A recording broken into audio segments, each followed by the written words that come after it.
Hello everyone. Today I will bring a story about Jack the Ripper. It's all started at London, 1888.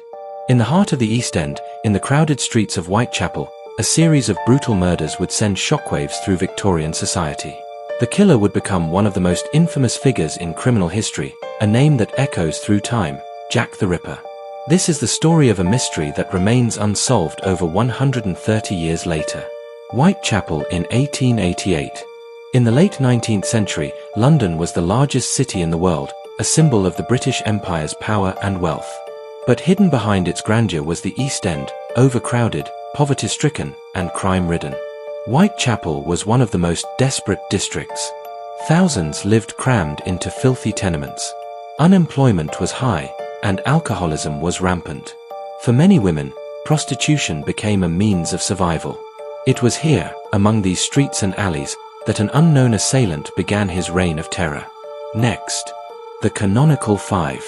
Between August and November of 1888, 5 women were murdered with shocking brutality. They would later become known as the Canonical Five victims of Jack the Ripper.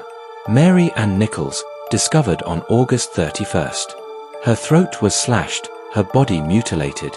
Annie Chapman, found on September 8th. Her abdomen had been cut open, with organs removed.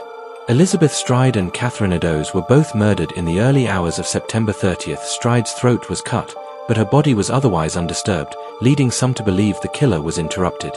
Eddowes, however, was horribly mutilated, with facial disfigurements and organ removal. And finally, Mary Jane Kelly, murdered on November 9th. Unlike the others, Kelly was killed indoors. Her mutilations were the most severe, almost beyond recognition.